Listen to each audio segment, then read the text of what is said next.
오늘 본문 말씀 봉독해 드리도록 하겠습니다. 창세기 30장 37절 말씀 보도록 하겠습니다. 창세기 30장 37절입니다. 야곱이 버드나무와 살구나무와 신풍나무의 푸른 가지를 취하여 그것들의 껍질을 벗겨 흰 무늬를 내고 그 껍질 벗긴 가지를 양떼가 와서 먹는 개천의 물 구유에 세워 양떼에 향하게 하매 그 떼가 물을 먹으러 올 때에 새끼를 베니 가지 앞에서 새끼를 뱀으로 얼룩얼룩한 것과 점이 있고 아롱진 것을 낳은지라. 야곱이 새끼 양을 구분하고 그 얼룩무늬와 검은 빛 있는 것으로 라반의 양과 서로 대하게 하며 자기 양을 두어 라반의 양과 섞이지 않게 하며 실한 양이 새끼 뵐 때에는 야곱이 개천에다가 양떼의 눈앞에 그 가지를 두어 양으로 그 가지 곁에서 새끼를 베게 하고 약한 양이면 그 가지를 두지 아니하니 이러므로 약한 자는 라반의 것이 되고 실한 자는 야곱의 것이 된지라. 아멘. 네, 오늘은 창세기 30장 37절에서 42절 말씀을 통해서 양을 계량한 야곱이라는 제목으로 말씀을 증거하도록 하겠습니다. 양을 계량한 야곱. 오늘날 모든 사람들은 각자의 길을 가고 있습니다. 어떤 사람들은 정치인의 길을 가는 자들이 있고 어떤 사람들은 학자의 길을 가는 사람이 있고 또 어떤 사람들은 사업가의 길을 가고 있습니다. 하지만 저와 여러분들은 어떠한 길을 가야 할까요? 바로 천국으로 가는 길을 가야 할 줄로 믿습니다. 이러한 천국은 바로 요한복음 14장 6절 말씀에 예수님께서 내가 곧 길이요 진리요 생명이니 나로 말미암지 않고는 아버지께로 올 자가 없다라고 하셨기 때문에 바로 길이 있는 곳이 생명이 있는 곳이고 생명이 있는 곳이 바로 우리가 가야 할 천국 길이 된다라는 것을 깨닫기를 바랍니다. 이러한 천국에 가기 위해서 우리는 어떠한 하나님을 알고 믿어야 되느냐라는 거죠. 바로 죽은 자의 하나님이 아니라 산자의 하나님을 알고 믿는 자가 되어야 할 줄로 믿습니다. 자, 산자의 하나님에 관해서 말씀을 먼저 알아보도록 하겠습니다. 마태복음 22장 32절 말씀 보겠습니다. 31절부터 보겠습니다. 죽은 자의 부활을 의논할진대 하나님이 너희에게 말씀하신 바 나는 아브라함의 하나님이요 이삭의 하나님이요 야곱의 하나님이로라 하신 것을 읽어보지 못하였느냐. 하나님은 죽은 자의 하나님이 아니요 산자의 하나님이시니라. 자, 하나님께서 어떠한 말씀하셨냐면 나는 아브라함, 이삭, 야곱의 하나님이라고 말씀하시고 죽은 자의 하나님이 아니요 산자의 하나님이라고 말씀하고 있습니다. 그런데 이미 구약시대에 있었던 아브라함, 이삭, 야곱은 다 죽은 자인데 왜 그 사람들의 이름을 대면서 나는 죽은 자의 하나님이 아니요 산자의 하나님이라고 말씀을 하셨느냐라는 거죠. 먼저 예수님의 족보를 보면 마태복음 1장 1절에 아브라함과 다윗의 자손 예수 그리스도의 세계라라고 말씀하고 있습니다. 그러므로 예수님의 족보가 누구부터 시작하고 있어요? 아브라함부터 시작하고 있는 것은 예수님은 하나님의 아들로 오셨기 때문에 바로 아브라함은 하나님을 상징하고 있기 때문에 예수님의 족보가 아브라함부터 시작되고 있다는 것을 알기를 바랍니다. 또한 이삭의 하나님이라고 그랬어요. 자, 이삭은 어떠한 자였습니까?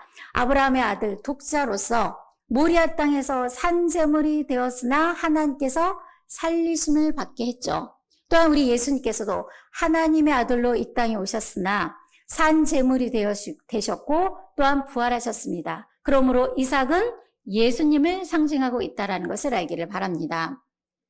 또한 야곱은 어떠한 자였냐면 야곱의 하나님이라고 했는데 이 야곱은 바로 아브라함, 이삭의 아들로부터 나온 자고 야곱은 바로 예수로부터 나온 영적 야곱을 상징하고 있다는 것을 깨닫기를 바랍니다. 그러므로 예수님께서 아브라함의 하나님, 이삭의 하나님, 야곱의 하나님이라고 하면서 나는 죽은 자의 하나님이 아니요 산자의 하나님이라고 말씀하셨던 것은 바로 아브라함은 하나님을 상징했고 이삭은 예수님을 상징했고 야곱은 영적 야곱을 상징했기 때문에 나는 산자의 하나님이라고 말씀하고 있다는 것을 알기를 바랍니다. 그러므로 지금 이 시대에는 구약 시대에는 아브라함의 하나님의 시대고 신약 시대는 이삭의 하나님의 시대였고 지금 종말 말세에는 바로 야곱의 하나님의 시대가 왔다라는 것을 깨닫기를 바랍니다. 이런 야곱의 시대가 왔기 때문에 바로 하나님께서 처음 구약시대 때 아브라함에게 하셨던 자손의 축복과 땅의 모든 축복이 이미 죽은 아브라함, 이삭, 야곱을 통해서 이루어지는 것이 아니라 종말에 영적 야곱을 통해서 엄청나게 큰 역사로 이 땅에 반드시 이루어질 것을 말씀하고 있는 줄로 믿습니다. 그러므로 오늘 증거되는 양을 계량한 야곱 또한 바로 그 당시에 이루어진 일이지만 지나간 과거설의 말씀을 증거하는 것이 아니라 지금 이 시대의 종말에 우리가 어떻게 영적 야곱을 통해서 우리가 하나님께서 원하고 바라시는 하나님의 계량된 양이 되는지를 깨닫게 해주는 말씀이라는 것을 알기를 바랍니다. 그래서 정말 저와 여러분이 영적 야곱과 함께하는 계량된 양으로 나타나시기를 간절히 바랍니다. 먼저 야곱에 관해서 보면 야곱은 어떤 자냐면 창세기 25장 23절 말씀해 보시면 큰 자가 어린 자를 섬기리라 라는 태중에서부터 이미 하나님께 축복을 받고 이 땅에 태어났습니다. 그런 야곱이 하나님의 이러한 말씀을 이루기 위해서는 어떤 행동을 했을까요? 바로 팥죽 한 그릇으로 형 에서의 장자의 명분을 빼앗았죠. 그것도 또 부족해서 어떻게 했어요? 아버지 이삭이 형 에서에게 줄 수 있는 모든 축복을 야곱이 하나도 빼놓지 않고 다 빼앗아서 도망을 하게 됩니다. 자, 여기가 우리가 한번 생각해 봐야 될 건 뭐냐면 야곱은 태중에서 또 하나님의 축복을 받았고 또 아버지 이삭으로부터 모든 축복을 다 받았어요. 그런 야곱이 형 에서가 두려워해서 도망을 가야 되는 상황이 되는 거예요. 자, 이러한 과정을 겪고 있다라는 것을 알기를 바랍니다. 자, 도망간 곳이 어떠한 곳이냐면 바로 외삼촌 라반이 있는 밧단 아람이었어요. 자, 밧단 아람까지 도망을 갔는데 라반에게는 두 딸이 있었습니다. 그 두 딸 중에 둘째 딸이 있었는데 라헬이라고 하는데 굉장히 곱고 아리따웠다라고 성경에 기록이 되어 있습니다. 자, 이 라반의 두 딸 중에 그 라헬이 굉장히 아름다워서 야곱이 굉장히 사랑했어요. 그래서 어떻게 했냐면 라반에게 내가 7년 동안 삼촌을 위해서 봉사를 하겠으니 이 라헬과 혼인을 하게 해달라고 하고 라반이 허락함으로 7년 동안 봉사를 하게 됩니다. 근데 라헬을 얼마나 사랑했는지 7년을 수일처럼 여겼더라라고 말씀하고 있습니다.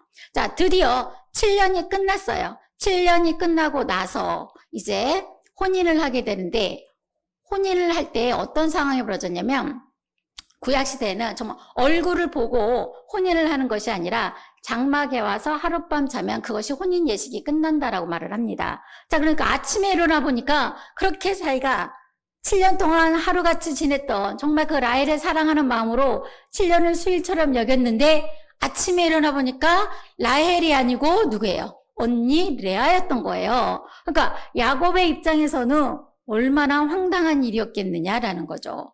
자, 그래서 왜 외삼촌 라반이 저를 이렇게 속이셨습니까? 라고 할 때 라반은 뭐라고 했냐면 이 지방의 풍습이 아우보다 형이 먼저 혼인을 해야 한다라고 말을 합니다. 그래서 어쩔 수 없이 야곱은 7일 후에 라헬과 결혼을 하고 다시 7년을 봉사하고 라헬과 혼인을 하게 됩니다. 그럼 결국 야곱은 몇 년을 봉사를 한 거예요?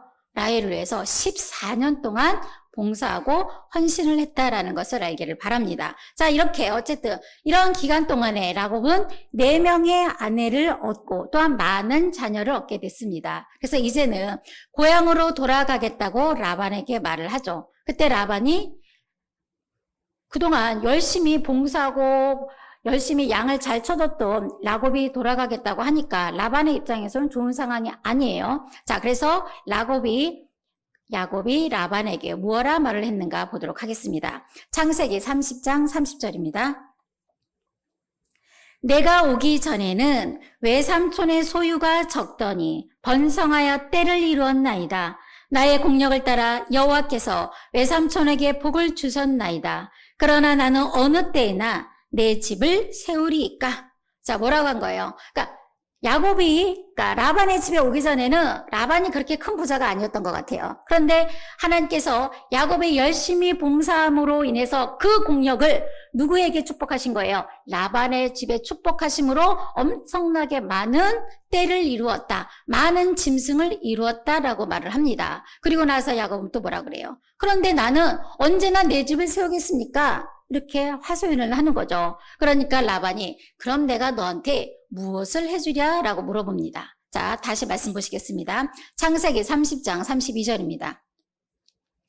오늘 내가 외삼촌의 양떼로 두루 다니며 그 양 중에 아롱진 자와 점 있는 자와 검은 자를 가려내며 염소 중에 점 있는 자와 아롱진 자를 가려내리니 이 같은 것이 나면 나의 삭시 되리이다. 자, 야곱이 라반에게 저에게 무엇을 주십시오라고 말한 것이 아니라 어떤 품삯을 주십시오 한 것이 아니라 어떻게 말을 했냐면 양 중에 아롱지고 점 있고 얼룩덜룩 무늬가 있는 자의 새끼가 나오면 그것을 나의 소유로 삼겠습니다 라고 말을 합니다. 자, 이것을 잘 생각을 하면 좀 야곱에게 손해가 되지 않나라는 생각을 해볼 수 있습니다. 왜냐하면 저나 여러분이 양을 쉽게 볼 수도 없지만 TV로라도 양을 보게 되면 어떤 색깔의 양을 봐요? 하얀색이죠. 주로 보는 게 하얀색이에요. 저는 아직까지 한 번도 얼룩얼룩한 거나 점이 있거나 아롱진 양을 본 적이 없어요. 그만큼 이런 양들은 흔한 양이 아니고 희귀한 양이라는 것을 알기를 바랍니다. 그런데 야곱은 특이하게도 이런 양들이 나면 나의 소유를 삼겠습니다라고 외삼촌 라반에게 말을 합니다. 그러니까 외삼촌 라반도 양떼를 키우는 자인데 그 상황을 모르겠습니까? 그러니까 자신의 입장에서 생각해 봐도 손해보는 일이 아니에요. 그래, 그럼 그렇게 하라 그랬습니다. 자, 그런데 정말 놀랍고 신기한 일이 벌어집니다. 어떤 일이 벌어질까요? 자, 창세기 30장 38절 말씀 보겠습니다. 오늘 본문 말씀입니다. 37절입니다. 야곱이 버드나무와 살구나무와 신풍나무에 푸른 가지를 취하여 그것들의 껍질을 벗겨 흰 무늬를 내고, 자, 야곱이 어떤 일을 했냐면 버드나무, 살구나무, 신풍나무. 신풍나무라는 것은 어떤 나무냐면 우리가 쉽게 가로수길에서 볼 수 있는 플라터너스 나무가 바로 신풍나무라고 합니다. 자, 버드나무, 살구나무, 신풍나무에 푸른 가지를 취해서 껍질을 벗겨서 흰 무늬를 냅니다. 이렇게 가지를 꺾어서 흰 무늬를 낸 이 가지로 야곱은 무엇을 했는가라는 거죠. 자, 38절입니다. 그 껍질 벗긴 가지를 양떼가 와서 먹는 개천의 물구유에 세워 양떼에 향하게 하며 그 떼가 물을 먹으러 올 때에 새끼를 베니 가지 앞에서 새끼를 뱀으로 얼룩얼룩한 것과 점이 있고 아롱진 것을 낳은지라. 아주 신기한 일이 벌어졌죠. 자, 조금 전에 어떤 가지를 알았어요? 살구나무, 버드나무, 신풍나무에 푸른 것을 취해서 하얀 무늬를 내고 그것으로 그러니까 양들이 물을 먹기 위해서 오는 개천이 있어요. 그 개천에 양들이 와서 물을 먹을 때에 그 가지를 앞에 놓으면 그 가지 앞에서 새끼를 베게 되면 다 어떤 양이 나온 거예요? 얼룩덜룩한 양과 아롱진 양과 점 있는 양이 다 그렇게 나왔다는 얘기예요. 정말 우리가 생각하기로는 있을 수 없는 일이라는 것을 알기를 바랍니다. 뭐 어떻게 생각해보면 그럼 야곱이 그 푸른 가지를 취해서 흰 무늬를 낸 그 가지가 양의 새끼를 낳는데 어떤 작용을 했나? 라고 생각할 수도 있는 그런 상황이었다라는 것을 알기를 바랍니다. 어쨌든 이렇게 약속을 했잖아요. 라반이 얼룩덜룩하고 아롱지고 점이 있는 새끼가 나오면 다 누구의 양이다? 야곱의 양이라고 했고 새끼 낳는 것마다 다 그런 모양의 양이 나오니까 누가 부자가 된 거예요? 야곱이 엄청나게 부자가 된 거예요. 자, 그 말씀을 보겠습니다. 창세기 30장 43절입니다. 이에 그 사람이 심히 풍부하여, 그 사람 누굽니까? 야곱이에요. 심히 풍부하여 양떼와 노비와 약떼와 나귀가 많았더라. 양이 엄청 많아지니까 그 양을 돌보아야 될 노비도 많아지겠죠. 노비도 많아지니까 약떼도 많아지고 나비도 많아지고 정말 야곱은 이루 말할 수 없는 엄청난 부자가 되었다라는 것을 알기를 바랍니다. 자, 그렇다면 우리가 여기서 한번 알아야겠죠. 왜 그 푸른 나무 가지에 그 흰무늬를 내었다고 해서 그 가지를 양이 새끼 뵐 때에 앞에 놓았다고 해서 그 뒤에서 낳았던 새끼들이 왜 전부 얼룩얼룩한 양을 낳았고 점 있는 양을 낳았고 아랑진 양을 낳았느냐를 우리는 깨우침 받아야 될 줄로 믿습니다. 자, 창세기 31장 10절입니다.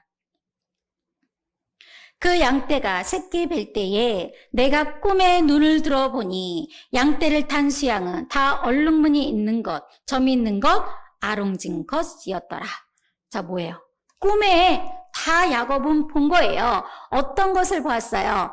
그 수양이 양떼를 탈 때에 그 수양들이 어떤 수양이었냐면 얼룩얼룩한 양이었고 아롱진 양이었고 점 있는 양이 암양을 탈 것을 꿈에 보았다라는 것을 알기를 바랍니다. 이처럼 양에게 이 모든 것을 꿈에 보게 해주셨던 분은 누굴까요? 하나님인 줄로 믿습니다. 자, 그 말씀을 볼게요. 창세기 31장 11절입니다. 꿈에 하나님의 사자가 내게 말씀하시기를 야곱아 하기로 내가 대답하기를 여기 있나이다 하매 가라사대 내 눈을 들어보라. 양떼를 탄 수양은 다 얼룩무늬 있는 것, 점이 있는 것, 아롱진 것이니라. 라반이 내게 행한 모든 것을 내가 보았느니라. 자, 하나님께서 이처럼 누구에게? 야곱에게 어떤 수양이 암양을 탈 것인지를 다 보여준 거예요. 그래서 이미 야곱은 미리 혼자 다 알고 있었다라는 것을 알기를 바랍니다. 라반이 야곱을 속이고 야곱에게 많은 것을 요구하고 많은 것을 헌신하게 했던 이 모든 것을 다 알았기 때문에 하나님께서 갚아주고 계시다라는 것을 알기를 바랍니다. 그랬을 때에 이런 비밀을 오직 누구만 알고 있었어요? 야곱만이 알고 있었다는 것을 알기를 바랍니다. 이것이 바로 천계의 비밀이에요. 혼자만 알고 있어야 된 이 사실을 만약에 많은 사람들에게 알렸다면 라반과 라반의 형제들이 가만히 있었겠느냐라는 거죠. 야곱은 죽을 수도 있었다는 것을 알기를 바랍니다. 그렇기 때문에 야곱은 위장을 한 거예요. 마치 그래서 가지를 취해서 흰 무늬를 내서 그 새끼 양이 날 때, 새끼 양을 뵐 때에 가려버린 거예요. 어떤 양이 새끼가 나올지 어떤 양이 뵐지 전혀 알 수 없게 라반의 눈을 속였다라는 것을 알기를 바랍니다. 그러니까 라반은 양들이 수양에 암양을 탈 때에 어떤 수양이 타는지를 전혀 알 수가 없기 때문에 어떤 새끼 양이 나올지도 알 수가 없었다라는 것을 알기를 바랍니다. 그래서 라반은 먼저 누구를 속였어요? 야곱을 속였어요. 그렇죠? 그러면 야곱도 또 누구를 속인 겁니까? 라반을 속였다라는 것을 알기를 바랍니다. 그런데 문제는 뭐냐면 라반이 속인 것은 죄가 되지만 야곱이 속인 것은 죄가 되지 않는다라는 것을 알기를 바랍니다. 왜 죄가 되지 않느냐? 이미 하나님께서 처음부터 야곱을 축복하시고 야곱과 함께 하셨기 때문에 이 모든 것은 하나님의 작정된 계획이므로 야곱이 속이고 어떠한 일을 행했어도 그것은 하나님께 죄가 되지 않는다라는 것을 깨닫기를 바랍니다. 자, 어쨌든 이렇게 해서 야곱은 하나님으로 인해서 하나님께서 모든 것을 꿈에 다 보여주셨기 때문에 야곱은 어마어마하게 큰 부자가 되니까 라반의 형제들도 시기 질투를 하게 되고 외삼촌 라반도 더 이상 야곱을 곱게 볼 수가 없는 상황입니다. 그러자 하나님께서 야곱을 불러서 이렇게 말씀을 하십니다. 창세기 31장 3절입니다. 여호와께서 야곱에게 이르시되 내 조상의 땅 내 족속에게로 돌아가라. 내가 너와 함께 있으리라 하신지라. 자, 처음 야곱이 라반의 집으로 오게 된 것도 하나님께서 함께 하신 거죠.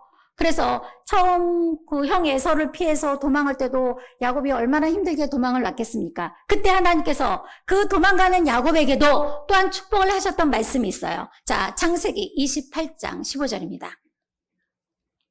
내가 너와 함께 있어 내가 어디로 가든지 너를 지키며 너를 이끌어 이 땅으로 돌아오게 할지라. 이 땅으로 돌아오게 할지라라는 그 하나님의 약속을 지금 야곱이 어마어마하게 부자가 되었을 때 돌아오게 하는 역사가 이루어지게 될 것을 말씀하고 있는 줄 믿습니다. 그러니까 하나님께서 도망가는 야곱을 함께하면서 축복하셨던 그 축복의 말씀을 이제 하나님께서 이루어 주셨다라는 것을 알기를 바랍니다. 이처럼 하나님에게는 누가 함께해요? 야곱에게는 하나님이 함께함으로 어디를 가든지 축복을 받게 될 것을 말씀하고 있는 줄 믿습니다. 또한 내가 내게 허락한 것을 다 이루기까지 너를 떠나지 아니하리라. 조금 전에 창세기 31장 3절에도 내가 너와 함께 있으리라 한 그 약속이 하나님께서 마지막까지 야곱과 함께 하실 것을 말씀하고 있다는 것을 깨닫기를 바랍니다. 그러므로 야곱이 처음부터 끝까지 누구와 함께 하셨어요? 하나님이 함께 하시고 또 하나님 함께 하심으로 많은 고난과 환난을 받았지만 결국은 어떻게 됐을까요? 하나님께서 끝까지 야곱과 함께 하심으로 축복을 주시고 있다는 것을 알기를 바랍니다. 자, 이제 야곱은 하나님께 다시 고향으로 돌아가라고 하니까 어떻게 해야 돼요? 다시 고향으로 가야죠. 하나님이 오라 하면 오고 가라 하면 가야 될 줄로 믿습니다. 그러니까 야곱이 이제 고향으로 돌아가야 되니까 자신의 그 부인들을 모아놓고 말을 합니다. 자, 뭐라고 말을 할까요? 창세기 31장 7절입니다. 그대들의 아버지가 나를 속여 품삯을 10번이나 변역하였느니라.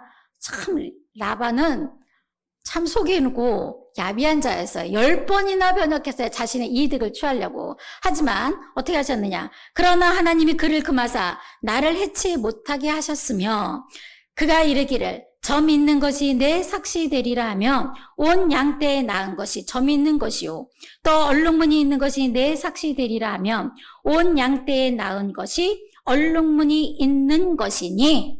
신기한 일이죠. 그러니까 만약에 얼룩무늬 있는 것이 네 소유가 되라 하면 전부 어떤 양이 나와요? 얼룩무늬 있는 양이 나오고 점 있는 양이 내 소유가 되라 하면 전부 점 있는 양만 나오는 거예요. 자, 이런 모든 역사가 어떻게 이루어졌을까요? 자, 보시겠습니다.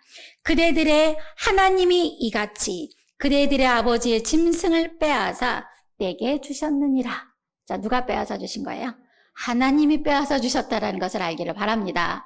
자, 이 모든 것을 정말 야곱이 양떼들을 20년 동안 양떼들을 돌보았죠. 20년 동안 양떼들을 보았을 때 정말 충실하게 진실하게 책임감 있게 양을 돌봤다라는 것이 성경에 기록이 되어 있습니다. 이런 모든 것을 하나님께서 다 아시고 라반의 양을 빼앗아서 누구에게 다 준 거예요?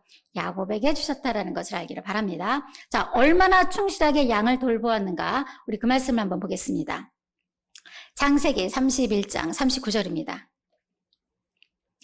물려 찍힌 것은, 그러니까 양이 물려 찍힌 것이 있었겠죠. 짐승들한테. 내가 외삼촌에게로 가져가지 아니하고 스스로 그것을 보충하였으며 낮에 도적을 맞았든지 밤에 도적을 맞았든지 내가 외삼촌에게 물어내었으며 그랬어요. 그러니까 그 야곱이 외삼촌 라반의 양을 치리하고 키울 때에 어떤 일이 생길 수도 있을까요? 짐승이 물려서 뜯길 수도 있잖아요. 그래서 그런 짐승이 물려 찢긴 양을 그대로 놔둬서 라반에게 준 것이 아니라 그것을 자기 것으로 대신 보충했다는 거예요. 또한 밤에, 낮에 도적을 맞을 수도 있어요. 그렇게 되면 자기가 그것을 다 물어줘서 자신의 책임과 사명을 다했다라는 것을 알기를 바랍니다. 또 어떻게 했을까요? 자, 창세기 31장 40절입니다.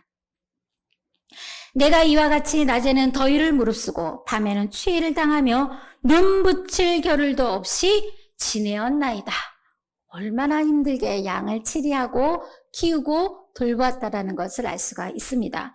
더위와 추위를 무릅쓰고 또한 눈 붙일 겨를도 없이 무엇을 돌본 거예요? 양을 돌본 자가 바로 누구였다? 야곱이었다라는 것을 알기를 바랍니다. 그래서 두 딸을 위해서 14년, 라반의 양을 위해서 6년, 20년을 이렇게 하루같이 열심히 충직하게 성실하고 정직하게 양을 치리하고 돌봤기 때문에 하나님이 이 모든 것을 보시고 라반의 양을 빼앗아서 누구의 양으로 됐습니까? 야곱의 양으로 삼게 하셨다라는 것을 알기를 바랍니다. 근데 오히려 반대로 라반은 이런 것도 알지 못하고 어떻게 했어요? 알면서도 그랬을 것 같아요. 알면서 그랬는지 모르고 그랬는지 모르겠지만 10번이나 품삯을 변역해서 자신의 이득을 취하려고 했다라는 것을 알기를 바랍니다. 자, 결국 이렇게 해서 야곱은 하나님께 어쨌든 이러한 축복을 받고 이제 가나안 땅으로 돌아가야 되는 상황이 됩니다. 자, 우리가 먼저 여기서 알 수 있는 것은 지금 이 시대는 종말에는 누구의 시대라고 했어요? 영적 야곱의 시대인 줄로 믿습니다. 마찬가지예요. 지금 저와 여러분들은 영적 야곱과 함께일 때에 강야와 같은 이런 우리의 삶 속에서 정말 헌신하고 희생하고 많은 어려움이 있는 그런 모습 속에서 지금은 비록 내가 손해를 보는 것처럼 반드시 하나님이 육신적인 야곱을 통해 어마어마한 축복을 한 것처럼 바로 저와 여러분에게도 이러한 축복을 하실 것을 믿습니다. 자, 마태복음 6장 3절 말씀 볼까요? 너는 구제할 때에 오른손에 하는 것을 왼손이 모르게 하여 구제함이 은밀하게 하라. 은밀한 중에 보시는 너의 아버지가 갚으시리라. 자, 은밀한 중에 우리가 행하시는 것을 보고 은밀한 중에 보시는 하나님께서 어떻게 하신다? 갚으신다고 말씀하긴 줄 믿습니다. 우리는 보통 일할 때 어떻게 해요? 내가 일하고 봉사하는 모든 것을 사람들이 좀 알아줬으면 좋겠고 우리 목사님들이 좀 알아줬으면 좋겠고 이런 마음이 솔직히 있잖아요. 저도 그럴 때가 있어요. 자, 그런데 하나님은 어떻게 하신대요? 야곱과 같이 보이지 않는 중에 정말 눈뜰 겨를도 없이 헌신하고 봉사할 때 아무도 보지 않고 이렇게 은밀하게 내가 모든 것을 행했을 때 은밀하게 보시는 하나님께서 모든 것을 갚아주시게 된다는 것을 알기를 바랍니다. 그런데 여기에는 조건이 있어요. 죽은 자의 하나님을 믿는 것이 아니라 우리는 영적 야곱의 하나님, 바로 산자의 하나님을 믿기 때문에 바로 저와 여러분이 이런 헌신과 봉사가 있을 때라도 저와 여러분이 어떤 자가 되어야 된다는 얘기예요. 산자가 되어야 한다는 것을 알기를 바랍니다. 산자는 바로 영이 살아있어야 되고 말씀이 살아있어야 되고 믿음이 살아있을 때 그러한 자가 되었을 때 하나님이 우리에게 모든 것을 갚아주는 것이지 말씀이 죽었고 영이 죽었는데 아무리 내가 헌신 봉사를 한다 해도 그것을 하나님께서 갚아주시겠느냐라는 거죠. 야곱이 이렇게 20년간을 헌신 봉사했던 것은 누구와 함께 했기 때문에 이러한 야곱과 하나님께서 함께 했기 때문에 어마어마한 육신의 축복도 더하여 주셨다라는 것을 알기를 바랍니다. 그러니까 바로 저와 여러분도 어떠한 자가 될까요? 산자가 되어야 할 줄로 믿습니다. 그래서 산자가 되기 위해서는 끊임없이 노력을 해야 돼요. 내가 처음 교회 왔을 때는 어린아이였잖아요. 어린아이였을 때는 내가 조금만 아주 작은 음식만 먹어도 배불러요. 근데 점점 성장하게 되면 어때요? 먹는 양이 달라지고 먹는 음식의 종류도 달라지게 돼 있어요. 그만큼 내가 성장할 때마다 더 큰 하나님의 단단한 식물로 채워야 되는데 처음 말씀을 들었으니까 난 말씀을 많이 알아. 여기서 멈춰버리면 더 이상 산자가 될 수 없다는 것을 알기를 바랍니다. 우리가 성장하면 성장할수록 그에 상응하는 하나님의 영적 양식을 더하여 먹었을 때 그 영적 양식을 먹고 헌신과 봉사를 했을 때에 하나님께서 그 모든 것을 다 아시고 육신의 야곱과 같이 엄청난 축복을 저와 여러분에게도 더하여 주실 것을 말씀하고 있다는 것을 깨닫기를 바랍니다. 이러한 산자의 하나님을 믿는 저와 여러분 되시기를 간절히 바랍니다. 자, 이처럼 야곱은 누가 보든 안 보든 이렇게 충직하게 어떤 일을 한 거예요? 양을 키우는 목자의 역할을 했다는 것을 알기를 바랍니다. 그래서 야곱을 통해서 나온 양은 어떤 양이에요? 개량된 양이었어요. 그래서 개량된 양이기 때문에 얼룩덜룩하고 점 있고 아롱졌다라고 그랬습니다. 아롱졌다라는 것은 예뻐요. 예쁘다는 거예요. 그래서 야곱이 11번째 요셉에게 아들에게 어떤 옷을 입혔다고 그랬어요? 알록달록한 색동옷을 입혔다고 그랬죠? 그런 것처럼 야곱의 개량된 양은 변화받고 아름다운 하나님의 양이었다라는 것을 알기를 바랍니다. 이처럼 개량되었다라는 것은 무엇을 의미하고 있냐면 예를 들어서 초가집이 개량하면 어떤 모습이 돼요? 기와집이 되듯이 전혀 다른 새로운 모습으로 부활된 양이 야곱의 개량된 양이 된다는 것을 알기를 바랍니다. 이러한 야곱을 통해서 개량된 양만이 어디에 들어갈 수 있느냐? 자, 창세기 31장 17절입니다. 야곱이 일어나 자식들과 아내들을 약대들을 태우고 그 얻은 바 모든 짐승과 모든 소유물 곧 그가 밧단 아람에서 얻은 짐승을 이끌고 가나안 땅에 있는 그 아비 이삭에게로 가려 할세 그랬습니다. 그러니까 이제 하나님께서 다시 어디로 가라 그랬어요? 고향 땅으로 돌아가라고 했잖아요. 고향 땅으로 돌아갈 때 자신이 소유했던 모든 짐승, 그 짐승은 어떤 짐승이었습니까? 바로 계량된 양이었죠. 그 계량된 양만 누구와 함께? 야곱과 함께 고향 땅, 가나안 땅으로 들어갈 수 있다라는 것을 말씀하고 있습니다. 이런 계량된 야곱의 양은 누구의 음성을 듣느냐라는 거죠. 자, 요한복음 10장 4절입니다. 자기 양을 다 내어놓은 후에 앞서가면 양들이 그의 음성을 아는 고로 따라오되. 자, 양들이 이제 누구의 음성을 듣고 따라간다 그랬어요? 목자의 음성을 듣고 따라간다. 우리의 목자 되신 분은 누굽니까? 예수님인 줄로 믿습니다. 그럼 종말에 우리의 목자 되신 분은 누구실까요? 영적 야곱의 하나님이라는 것을 알기를 바랍니다. 영적 야곱의 음성을 듣고 따라온다는 것은 목소리를 듣고 따라가는 것이 아니라 영적 야곱의 하나님의 말씀을 듣고 그 말씀의 깨달음으로 어떻게 해요? 따라가는 자가 야곱의 계량된 양이 될 것을 말씀하고 있다는 것을 알기를 바랍니다. 그래서 세상 양은 야곱의 음성을 들을 수가 없어요. 라반의 양은 세상에 속한 양이고 믿음이 없는 양이고 약한 양이었어요. 그러니까 양이라고 다 하나님의 양이 아니라는 것을 알기를 바랍니다. 어떤 양이 돼야 돼요? 우리는 영적 야곱을 통한 계량된 양만이 가나안 땅에 들어갈 수 있는 축복을 받게 될 것을 말씀하고 있는 줄로 믿습니다. 그래서 지금 이 시대에는 구약 시대에 있었던 아브라함 시대도 아니고 이삭의 시대도 아니고 종말은 영적 야곱의 시대입니다. 그래서 영적 야곱의 시대에 하나님께서 그 야곱에게 육신의 축복을 어마어마하게 주셨잖아요. 그래서 우리가 항상 힘들고 어렵게 사는 것이 아니에요. 우리가 하나님께서 때가 되면 정말 야곱도 얼마나 많은 고난과 환난을 받았습니까? 가나안 땅에 들어가기 전까지도 하나님의 사람과 더불어 싸워서 함골뼈가 부러지기까지 싸워서 이기지 않았습니까? 그런 고난과 환난의 과정을 겪게 되며 결국 어디까지 들어갔을까? 가나안 땅까지 들어갈 수 있다는 것을 말씀하고 있는 줄 믿습니다. 그러므로 바로 저와 여러분들은 영적 야곱과 함께한 계량된 양이 되었을 때 육신의 축복, 모든 축복을 다 결국 받게 되어 있어요. 정말 받게 되어 있다니까요. 믿으시는 자 되시길 바랍니다. 왜? 이것이 성경에 기록되어 있는 말씀이기 때문에 우리가 육신으로 힘들고 어렵기만 하는 것이 아니라 정말 여러분들이 산자가 되고 영적 야곱과 함께 하실 때는 이런 모든 축복이 바로 저와 여러분의 축복이 될 것을 말씀하고 있는 줄 믿습니다. 그래서 이러한 축복이 오늘 이 말씀을 들은 모든 성도님들에게 함께 하시기를 간절히 바랍니다. 이것으로 모든 말씀을 마치도록 하겠습니다.